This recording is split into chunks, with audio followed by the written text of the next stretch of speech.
नमस्कार दोस्तों, स्वागत है आपके अपने YouTube channel yes for study में। आज हम सब फिर एक नए वीडियो के साथ क्लास की शुरुआत करते हैं। आज की आपकी क्लास आपके आने वाले सीटेट एग्जाम के लिए दोस्तों मोस्ट इंपॉर्टेंट है। अगर आप किसी भी एग्जाम की तैयारी कर रहे हैं तो सबसे पहले आपको यह समझना चाहिए कि आपको उस एग्जाम के लिए पढ़ना क्या है।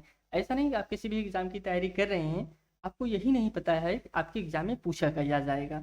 इसलिए सबसे पहले आज हम सब सिलेबस को डिस्कशन करेंगे। यह सिलेबस दोस्तों जो आपका सीटेट दिसंबर 2024 का होगा, यह इसका ऑफिशियल सिलेबस है। जो सीटेट का सिलेबस होता है वह इंग्लिश में होता है, इसका हम सब हिंदी में ट्रांसलेट करके आपको बताएंगे। आपको सबसे पहले हम यह बता देते हैं, जो सीटेट होता है यह सेंट्रल लेवल का एलिजिबिलिटी टेस्ट है। यह एक दोस्तों एलिजिबिलिटी, आप अगर सीटेट को क्वालिफाई कर लेते हैं आप एलिजिबल हो जाते हैं। सीटेट पूरे भारत में इसका आयोजन होता है। जो भारत में कहीं भी अगर पेपर वन, जैसे पेपर वन आप क्वालिफाई करेंगे तो प्राइमरी के लिए टीचर बनेंगे। अगर आप पेपर वन को क्वालिफाई कर लेते हैं तो भारत में कहीं भी प्राइमरी के लिए वैकेंसी आएगी तो उसके लिए आप एलिजिबल रहेंगे। बिना आप सीटेट क्वालिफाई किए या फिर उस स्टेट का टेट क्वालिफाई किए आप एलिजिबल नहीं रहेंगे। आज जो पेपर हम सब सिलेबस का डिस्कशन करेंगे वह पेपर वन है। पेपर वन के सिलेबस को हम सब डिस्कशन करेंगे। इसमें आपको हम बताएंगे, आप अगर सीटेट की तैयारी कर रहे हैं तो कैसे आपको सीटेट की तैयारी करना चाहिए, आप अच्छा स्कोर ला पाएँ। तमाम जानकारी आपको बताएंगे जिससे आप सीटेट में एक अच्छा स्कोर ला सकते हैं। आपको हम सीटेट के पास मार्किंग बता देते हैं। अगर आप पे ओबीसी से हैं दोस्तों, ओबीसी के लिए आपको मिनिमम जो है 82 नंबर लाना पड़ता है अपने स्टेट के लिए। अगर आप दूसरे स्टेट के लिए, जैसे आप यूपी से हैं, बिहार के लिए आप प्राइमरी वैकेंसी के लिए क्वालिफाई होने के कितना मार्क है दोस्तों, 90 मार्क है। अगर आप जनरल है दोस्तों, जनरल के लिए 90 मार्क अपने स्टेट में क्वालिफाई करना पड़ेगा। जो बच्चे ओबीसी एससी के बच्चे हैं उनको अपने स्टेट के लिए 82 नंबर लाना पड़ेगा और अदर स्टेट के लिए 90 लाना पड़ेगा। लेकिन जो जनरल के बच्चे अपने ही स्टेट में हैं उनको 90 नंबर लाना यहाँ भी पड़ेगा, अदर स्टेट के लिए 90 नंबर लाना पड़ेगा। यह मिनिमम है दोस्तों, मिनिमम इतना लाएंगे तो आप पास रहेंगे। इसका नंबर कहीं भी वैकेंसी में जुड़ता नहीं है कि आप अगर सीटेट में 90 नंबर पाए हैं तब भी आप एलिजिबल होंगे। इसका जो मेरिट बनता है उसमें यह जोड़ा नहीं जाता। दोस्तों आइए हम सब आगे बढ़ते हैं। आगे बढ़ने से पहले दोस्तों अगर आप इस चैनल पर नए हैं तो चैनल को जरूर सब्सक्राइब करिए और अपने दोस्तों के साथ भी जरूर शेयर करिए। आने वाले समय में दोस्तों आपके सीटेट एग्जाम के लिए बहुत ही महत्वपूर्ण चैनल है, जहाँ पे आपको जितने भी सब्जेक्ट हैं सभी सब्जेक्ट की थ्योरी क्लासें उपलब्ध कराई जाएंगी। साथ में साथ उसकी पीडीएफ भी आपको टेलीग्राम चैनल पर फ्री में उपलब्ध कराया जाएगा। तो दोस्तों आप चैनल को जरूर सब्सक्राइब करिए। आइए चलिए हम सब आगे बढ़ते हैं और क्लास की शुरुआत करते हैं। सबसे पहले हम सब समझते हैं किस किस टॉपिक से कितने क्वेश्चन पूछे जाएंगे। सबसे पहले हम सब इसी को समझेंगे, उसके बाद हम सब समझेंगे कि ये और कौन कौन से टॉपिक हैं। सबसे पहले हम सब पॉइंट को समझते हैं। जैसे बाल विकास है दोस्तों, बाल विकास से टोटल कितने क्वेश्चन पूछे जाते हैं, 30 क्वेश्चन पूछे जाते हैं। और कितने नंबर के होते हैं, 30 नंबर के होते हैं। बाल विकास से टोटल 30 क्वेश्चन और 30 नंबर के।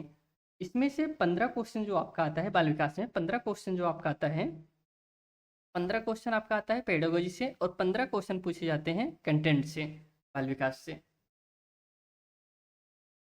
अगर हम सब पर्यावरण की बात करें तो ईवीएस दोस्तों, ईवीएस में टोटल 30 क्वेश्चन पूछे जाते हैं। और कितने नंबर के होते हैं दोस्तों, 30 नंबर के होते हैं। इसमें भी दोस्तों 15 क्वेश्चन आपके आते हैं पेडागोजी से और 15 क्वेश्चन आपके पूछे जाते हैं विषय वस्तु से। अब हम सब मैथ की बात करें तो मैथ में दोस्तों टोटल 30 क्वेश्चन पूछे जाते हैं और कितने नंबर के पूछे जाते हैं, 30 नंबर के पूछे जाते हैं। इसमें भी आपको 15 नंबर का आपका शिक्षण मिलता है और 15 नंबर का आपका विषय वस्तु मिलता है। अब हम सब हिंदी की बात करें तो हिंदी में टोटल 30 क्वेश्चन पूछे जाते हैं। कितने नंबर के पूछे जाते हैं, 30 नंबर के पूछे जाते हैं। हिंदी में आपको 15 क्वेश्चन पेडागोजी से मिलेगा, शास्त्र से, और 15 क्वेश्चन जो मिलते हैं गद्यांश पद्यांश से मिलते हैं। इसमें आपको गद्यांश पद्यांश दिया रहेगा, उसी से 15 क्वेश्चन बनते हैं, उसी को आपको सॉल्व करना होता है। इसमें आप एक चीज़ यह जानते रहिए, जो ग्रामर की बात करें तो हिंदी में जो ग्रामर पूछा जाता है, जो गद्यांश पद्यांश रहता है, इसी में ग्रामर के 3 क्वेश्चन 4 क्वेश्चन, हाईएस्ट अभी तक 4 क्वेश्चन पूछे गए हैं। नहीं तो 2-3 क्वेश्चन आपके ग्रामर के गद्यांश पद्यांश में ही देखने को मिलता है, अलग से ग्रामर के क्वेश्चन इसमें नहीं पूछे जाते हैं। अब हम सब संस्कृत की बात करें, जो हिंदी है, हिंदी आपका फर्स्ट लैंग्वेज है और जो अदर सेकंड लैंग्वेज जो आप चुनते हैं उसमें आप जो सीटेट हो रहा है टोटल 20 भाषाओं में हो रहा है, तो 20 भाषाओं में आप कोई भी लैंग्वेज को चॉइस कर सकते हैं। संस्कृत, अंग्रेजी, उर्दू, जितने भी लैंग्वेज हैं उतने आप चॉइस कर सकते हैं 20 भाषाओं में। इसमें भी दोस्तों अगर हमसे बात करें तो टोटल 15 क्वेश्चन होते हैं पेडागोजी से, और 15 क्वेश्चन पूछे जाते हैं गद्यांश पद्यांश से। एक चीज़ बच्चों को कन्फ्यूजन होता है कि क्या हम सिर्फ लैंग्वेज फर्स्ट के तौर पर हिंदी को चॉइस कर सकते हैं? दोस्तों ऐसा नहीं है। आप लैंग्वेज फर्स्ट में आप इंग्लिश को भी चॉइस कर सकते हैं, संस्कृत को भी चॉइस कर सकते हैं, उर्दू को भी चॉइस कर सकते हैं, और हिंदी को सेकंड लैंग्वेज के तौर पे भी आप चॉइस कर सकते हैं। ऐसा कंपलसरी नहीं है कि आप हिंदी को ही फर्स्ट लैंग्वेज में चॉइस करिए। लेकिन अगर आप हिंदी को सेकंड लैंग्वेज में चॉइस कर रहे हैं तो जो आपका क्वेश्चन बुकलेट मिलेगा वहाँ पे आपको सावधानी बरतनी होगी, नहीं तो वहीं पे गलती हो जाएगा। क्योंकि दोस्तों जो हिंदी का क्वेश्चन शुरू होता है आपके बुकलेट में 91 से शुरू होता है, 1 से 20 तक जाता है। और जो आपका संस्कृत होगा या फिर अंग्रेजी होगा, उर्दू होगा, वह 1 से 21 से शुरू होगा और 1.5 से तक जाएगा। अब आपको समझना पड़ेगा कि अगर आप हिंदी को सेकंड लैंग्वेज के तौर पे ले रहे हैं तो फिर आपका क्वेश्चन कहाँ से शुरू होगा, 1 से 21 से शुरू होगा, और कहाँ तक जाएगा, 1.5 से तक जाएगा। यह तो हो गया दोस्तों लैंग्वेज की बात। अब हम तो समझते हैं कुल प्रश्नों की संख्या। दोस्तों इसमें कुल प्रश्नों की संख्या 1.5 से है, और कितने नंबर के होते हैं, 1.5 से नंबर के। टोटल कितना समय होता है दोस्तों, टोटल 1.5 से मिनट का समय मिलता है आपको। कहने का तात्पर्य है 2.5 घंटे का इसमें समय मिलेगा। आइए हम सब अगले पॉइंट में बढ़ते हैं।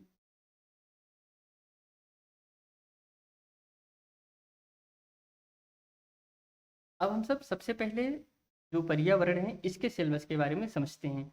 इसका जो सिलेबस है विषय वस्तु, विषय वस्तु का हम सब सिलेबस के बारे में सबसे पहले चर्चा करते हैं। इसका पहला पॉइंट है परिवार एवं मित्र, सेकंड है भोजन, थर्ड है आश्रय, फोर्थ है जल, फाइव है यात्राएं, और सिक्स है हम जो सोचते हैं जो करते हैं। इसमें दोस्तों बहुत ही इंपॉर्टेंट एक पॉइंट है, इससे क्वेश्चन आपके सीटेड एग्जाम में आप पे कोई भी प्रीवियस ईयर क्वेश्चन देख लीजिए, आपको इससे संबंधित क्वेश्चन मिलेगा ही मिलेगा। जैसे थीम और उप थीम के बाद जो परिवार में मित्र हैं, भोजन है, आश्रय है, जल है, यात्राएं हैं, हम जो सोचते हैं जो करते हैं, यह दोस्तों आपके मुख्य थीम के अंतर्गत ये सब आते हैं। और जो परिवार में मित्र है दोस्तों इसी के उप थीम है। अब कौन कौन से उप थीम है उसको हम समझते हैं। अगर हम सब उप थीम की बात करें, उप थीम के अंतर्गत कौन कौन से आते हैं दोस्तों, संबंध आते हैं, कार्य खेल आते हैं, पशुएं आते हैं, और पौधे आते हैं। में आप ये चीज समझते रहिए, जो परिवार में मित्र हैं, परिवार में मित्र दोस्तों जो है इसी के उपभाग हैं। कौन, संबंध, कार्य, खेल, यह सब इसी के उपभाग हैं। इसको हम थोड़ा सा आपको ग्राफ के जरिए समझाते हैं।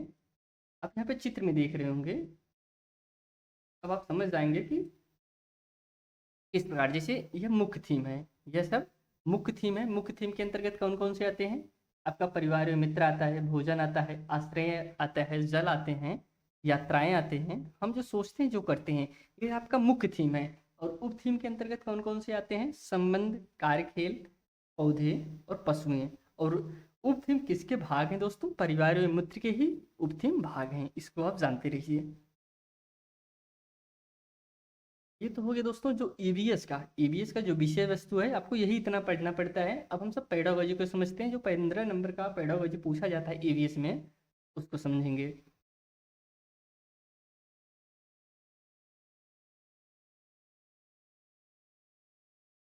अब हम सब शिक्षण की अवधारणा, जो शिक्षण है दोस्तों ईवीएस का जो शिक्षण है, इसकी बात हम सब करें तो इसमें आपको सबसे जो पहला यह इस शिक्षण किसकी बात करें, हम सब यह ईवीएस की बात करें। ईवीएस में जो शिक्षण पूछा जाएगा, पहला जो पॉइंट है वह है शिक्षण की अवधारणाएं और शिक्षण की प्रजातियां। इसके बाद जो सेकंड है दोस्तों शिक्षण के प्रकार, पर्यावरण शिक्षण के उद्देश्य, पर्यावरण शिक्षण का अर्थ है, पर्यावरण शिक्षण के एकीकृत उपागम, पर्यावरण शिक्षा, पर्यावरण शिक्षण की विधि, पर्यावरण शिक्षण सहायक सामग्री, मापन एवं मूल्यांकन, पर्यावरण शिक्षण की नीति, पर्यावरण शिक्षण की समस्याएं। यह तो हो गया दोस्तों, यह हो गया दोस्तों जो आपके शिक्षण ईवीएस के अंतर्गत जो आपके टॉपिक हैं। यह आपके 15 नंबर इसी से पूछे जाएंगे, जो कि आपके ईवीएस के अंतर्गत हैं। हम सब नेक्स्ट टॉपिक पे बढ़ते हैं। हम सब बाल विकास की बात करते हैं। तो बाल विकास टोटल कितने नंबर का पूछा जाता है? बाल विकास टोटल 30 नंबर का पूछा जाता है। इसमें से 15 क्वेश्चन आपके होते हैं बाल विकास से और 15 क्वेश्चन होते हैं पेडागोजी से। तो सबसे पहले हम सब बाल विकास के अंतर्गत जो टॉपिक है उसको समझते हैं। विकास की अवधारणाएं और सीखने के साथ इसका संबंध। और सेकंड है दोस्तों बच्चों के विकास के सिद्धांत। अगला है अनुवांशिकता और पर्यावरण का प्रभाव। नेक्स्ट है समाजीकरण प्रक्रियाएं, सामाजिक दुनिया और बच्चे। इसमें शिक्षक, माता पिता और साथी आते हैं। पियाजे, कोहलबर्ग और वाइगोस्की, निर्माण आलोचनात्मक दृष्टिकोण। बाल केंद्रित और प्रगतिशील शिक्षा की अवधारणा। इंटेलिजेंस के निर्माण का महत्वपूर्ण परिप्रेक्ष्य। अगला है बहुआयामी खुफिया। यह सब दोस्तों बाल विकास के अंतर्गत है। अगला जो टॉपिक है दोस्तों, यहाँ पे आप देख सकते हैं जो हमारी क्लासें उपलब्ध हैं उसकी बात आपको हम बता दे रहे हैं। आपको दोस्तों जो सीटेट की अभी हमने आपको बताया था शुरू में ना, कि अगर आप सीटेट की तैयारी कर रहे हैं तो सीटेट की तैयारी करना कैसी है। सबसे पहले आप यह समझ लीजिए कि अगर सीटेट की आप तैयारी करें तो कैसे, ऐसा नहीं कि आप सिलेबस पढ़ लें, क्वेश्चन को रट लें, आप पास हो जाएंगे, ऐसा नहीं दोस्तों। आप क्वेश्चन को रटने का प्रयास नहीं करिए, आप क्वेश्चन की लैंग्वेज के समझने का प्रयास करिए। लैंग्वेज समझना है, आप किसी भी क्वेश्चन का लैंग्वेज को समझने के लिए क्या करना पड़ेगा, ज़्यादा से ज़्यादा आप प्रीवियस ईयर क्वेश्चन को लगाइए, तभी तो आप समझ पाएंगे ना कि आपके प्रीवियस ईयर में किस प्रकार से सीटेट के क्वेश्चन पूछे जा रहे हैं। देखिए सभी लोग कहते हैं कि आप प्रीवियस ईयर क्वेश्चन सॉल्व करिए आप पास हो जाएंगे। दोस्तों सिर्फ सॉल्व करने से नहीं पास हो जाएंगे, आपको सॉल्व करने के साथ साथ उसकी लैंग्वेज को पकड़ना पड़ेगा, समझना पड़ेगा कि किस प्रकार से एग्जामिनर घुमा फिरा के पूछ रहा है। क्योंकि दोस्तों जो सीटेट है वो सिर्फ लैंग्वेज का खेल होता है। जो बच्चा सीटेट की लैंग्वेज को समझ गया वह सीटेट में बहुत अच्छा स्कोर ला देता है। दोस्तों आपको इस चैनल पर 2011 से लेके 2011 से सीटेट जब से शुरू हुआ तब से जुलाई 2000 से, यहाँ पे जनवरी लिखा है लेकिन जुलाई 2024 तक जो अभी आपका सीटेट हुआ, यहाँ तक दोस्तों complete previous year question paper का सॉल्यूशन कराया जा चुका है। जो जुलाई का है अभी यही नहीं कराया गया है, बाकी जनवरी तक 2024 जनवरी तक कंप्लीट कराया जा चुका है। इसमें आपको इस प्लेलिस्ट में 1 से 50 प्लस वीडियो मिल जाएंगे जो कि सभी प्रीवियस ईयर के ही हैं। इसका लिंक भी आपको डिस्क्रिप्शन बॉक्स में मिल जाएगा, वहाँ से जाके आप सभी ये वीडियो देख सकते हैं दोस्तों। और जो पीडीएफ है दोस्तों, पीडीएफ है, आप किसी भी ईयर का प्रीवियस ईयर क्वेश्चन पेपर चाहिए, आप टेलीग्राम पे सर्च करिए, यस फॉर स्टडी के नाम से सर्च करेंगे, @यस फॉर स्टडी के नाम से सर्च करेंगे, आपको ग्रुप मिल जाएगा, वहाँ से जाके आप किसी भी ईयर का previous year question paper solve कर सकते हैं। आपको टेलीग्राम पे सर्च करना होगा, @यस फॉर स्टडी 1 टाइप करना पड़ेगा। आइए हम सब आगे बढ़ते हैं क्लास की तरफ। और दोस्तों अगर आप इस चैनल पर नए हैं तो चैनल को जरूर सब्सक्राइब कर लीजिए। आपके आने वाले एग्जाम के लिए दोस्तों बहुत ही महत्वपूर्ण है, जहाँ पे आपको सीटेट से संबंधित हर इन्फॉर्मेशन सबसे पहले उपलब्ध कराया जाएगा, साथ में साथ कंप्लीट क्लासें, पीडीएफ ये सब उपलब्ध कराए जाएंगे। आइए आगे बढ़ते हैं।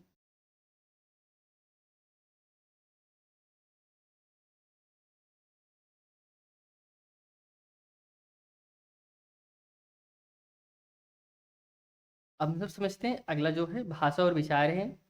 हम सब बात किसकी करते हैं? बाल विकास की। इसमें अगला जो पॉइंट है, एक सामाजिक निर्माण के रूप में लिंग लिंग भूमिकाएं, लिंग पूर्वाग्रह और शैक्षिक अभ्यास।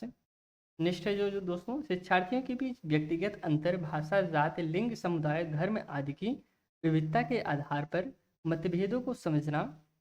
निष्ठ है सीखने के आकलन और सीखने के आकलन के बीच अंतर, स्कूल आधारित मूल्यांकन, सतत और व्यापक मूल्यांकन, परिप्रेक्ष्य और अभ्यास। निष्ठ है शिक्षार्थियों के तैयारी के स्तर का आकलन करने के लिए उपयुक्त प्रश्न तैयार करना, कक्षा में सीखने और आलोचनात्मक सोच को बढ़ाने और शिक्षार्थियों की उपलब्धि का आकलन करने के लिए। अगले पॉइंट पे बढ़ते हैं।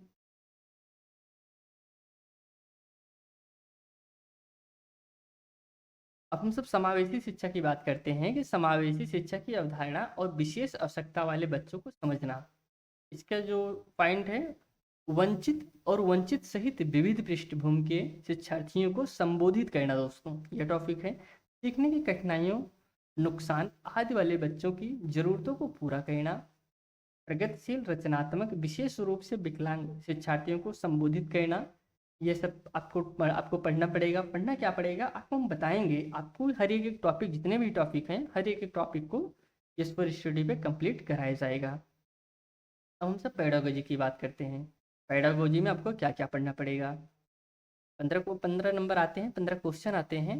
तो इसमें सब जो पहला टॉपिक है, बच्चे कैसे सोचते हैं, कैसे सीखते हैं, कैसे चिंतन करते हैं, स्कूल में क्यों बच्चे असफल हो जाते हैं, स्कूल के प्रदर्शन में क्यों असफल हो जाते हैं। बहुत ही महत्वपूर्ण है दोस्तों। इससे आपके क्रिकेट में बहुत बार क्वेश्चन इससे पूछा गया है। अगले पॉइंट में बढ़ते हैं। सीखने और सीखने बुनियादी प्रक्रियाएं। बच्चों को सीखने की रणनीतियाँ एक सामाजिक गतिविधि के रूप में सीखना, सीखने का सामाजिक संदर्भ है। अगला जो है, एक समस्या समाधान करता और एक वैज्ञानिक अन्वेषक के रूप में बच्चा। जैसे अगर आप कमेंट करके बताइए कि किसने कहा था बच्चा एक नन्हा वैज्ञानिक होता है।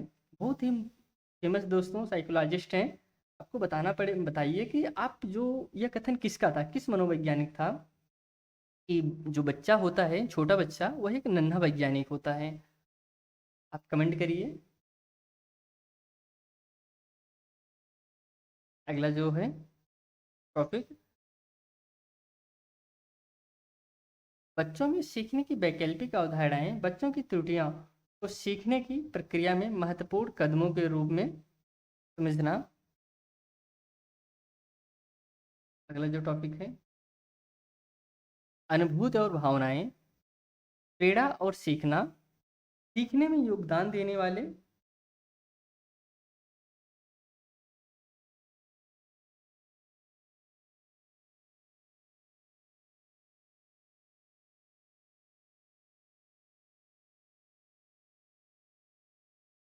हाँ, अब हम सब गणित के पाठ्यक्रम को समझते हैं। 1 मिनट आपको लास्ट में थोड़ा सा, हाँ, जो लास्ट पॉइंट है यहाँ पे दोस्तों, सीखने में योगदान देने वाले कारक, व्यक्तिगत और पर्यावरणीय कारक। जो सीखने के लिए योगदान देते हैं, इसमें कौन कौन से कारक हैं, क्या हैं, व्यक्तिगत कारक है और पर्यावरण कारक है। अब हम सब मैथ की तरफ बढ़ते हैं। मैथ में आपको क्या क्या पढ़ना पड़ेगा।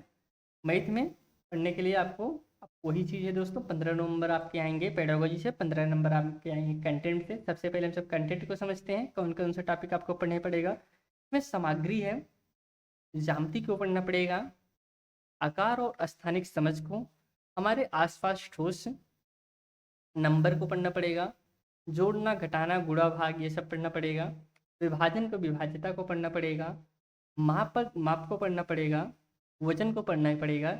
यह सभी टॉपिक आपको पढ़ना पड़ेगा दोस्तों। 1 मिनट में जितने भी आप टॉपिक देख रहे हैं, ये सभी टॉपिक आपको पढ़ना पड़ेगा।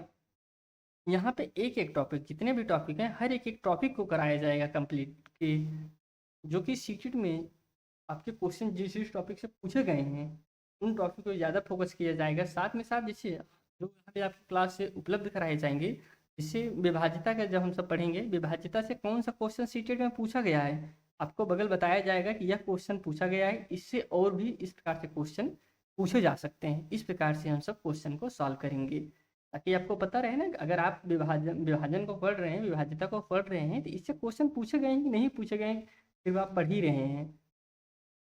अगला जो पॉइंट है, डेटा संधारण पढ़ना पड़ेगा, समय, आयतन, ये सब आपको पढ़ना पड़ेगा। पैटर्न्स, पैटर्न से क्वेश्चन हर बार पूछे गए हैं दोस्तों। पैटर्न से क्वेश्चन काफ़ी बार पूछे गए हैं, और आपके जो पैसे से भी क्वेश्चन पूछे गए हैं। अगला पॉइंट है, हम सब शैक्षणिक मुद्दों को समझते हैं, जो पेडागोजी 15 क्वेश्चन 15 नंबर से पूछे जाते हैं। में जो पेडागोजी है, पेडागोजी जो पहला पॉइंट है, गणितीय तर्क सोच की प्रकृति, बच्चों की सोच और तर्क पैटर्न और अर्थ और सीखने की रणनीतियों को समझना। पहला जो पॉइंट है,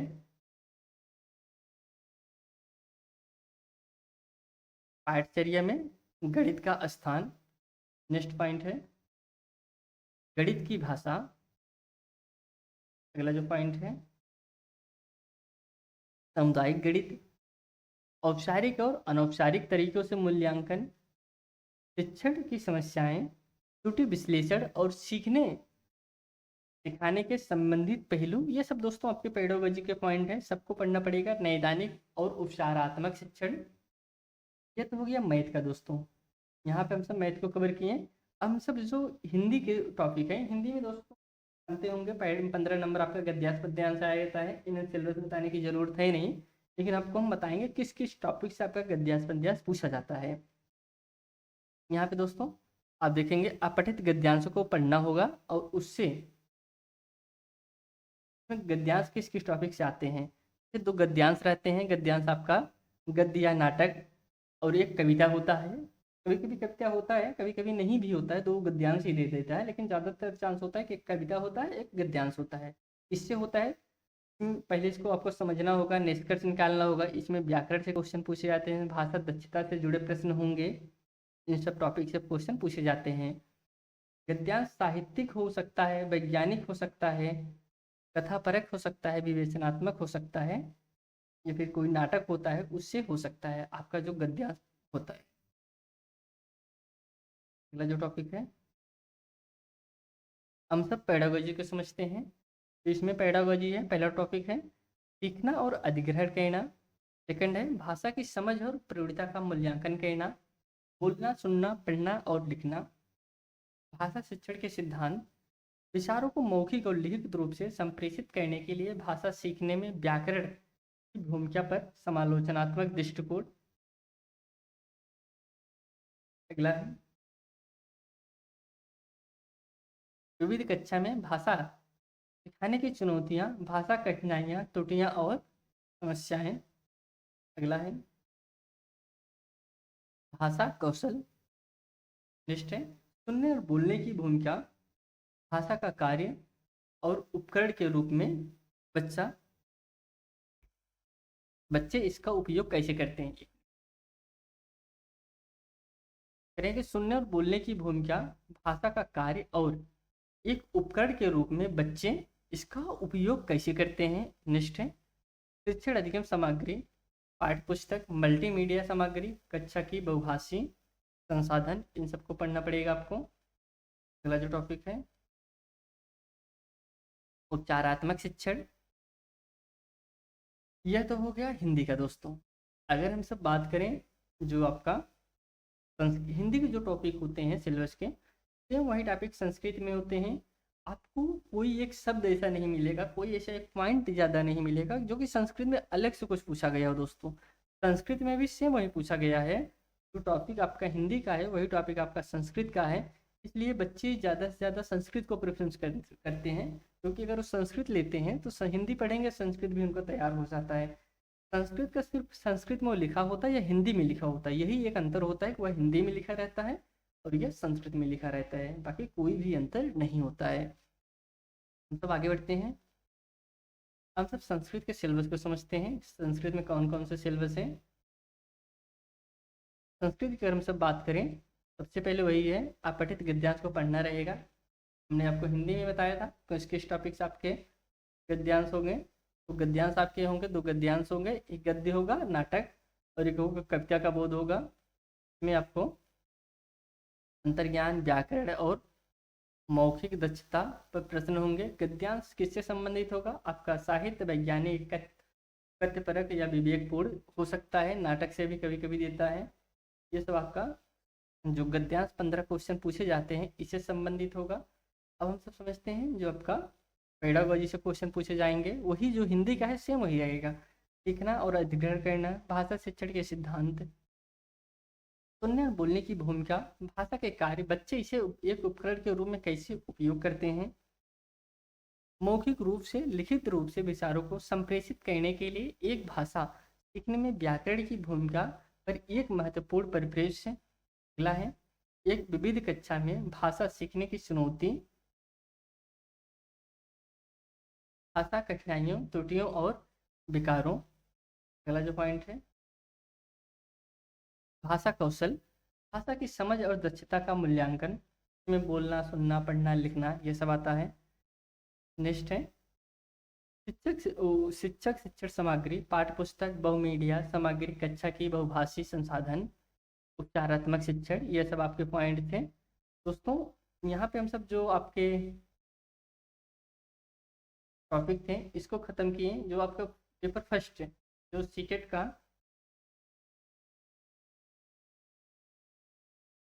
सीटेट का दोस्तों पेपर फर्स्ट है उसको कवर किया। इसमें हम सब कंप्लीट सिलेबस को देखा जो कि आपका ऑफिशियल सिलेबस है 2024 का, दिसंबर 2024 का जो ऑफिशियल सिलेबस है इसको कवर किया। इसमें हम सब हर एक पॉइंट को कवर किए। जल्द ही आप सबको कंप्लीट दोस्तों सीटेट के लिए कंप्लीट क्लासें में उपलब्ध कराए जाएंगे। साथ में साथ उसकी पीडीएफ भी आपको टेलीग्राम चैनल पर उपलब्ध कराया जाएगा। दोस्तों अगर आप इस चैनल पर नए हैं तो चैनल को ज़रूर सब्सक्राइब कर लीजिए और अपने दोस्तों के साथ भी ज़रूर शेयर करिए। आपके आने वाले सीटेट एग्ज़ाम के लिए बहुत ही महत्वपूर्ण चैनल है जहाँ पे आपको सीटेट के, सुपर टेट के, सीटेट पेपर फर्स्ट सेकंड दोनों की क्लासें उपलब्ध कराए जाएंगे। इसी के साथ यह वीडियो हम समाप्त करते हैं। आपसे फिर एक नए वीडियो मिलते हैं। तब तक के लिए दोस्तों धन्यवाद।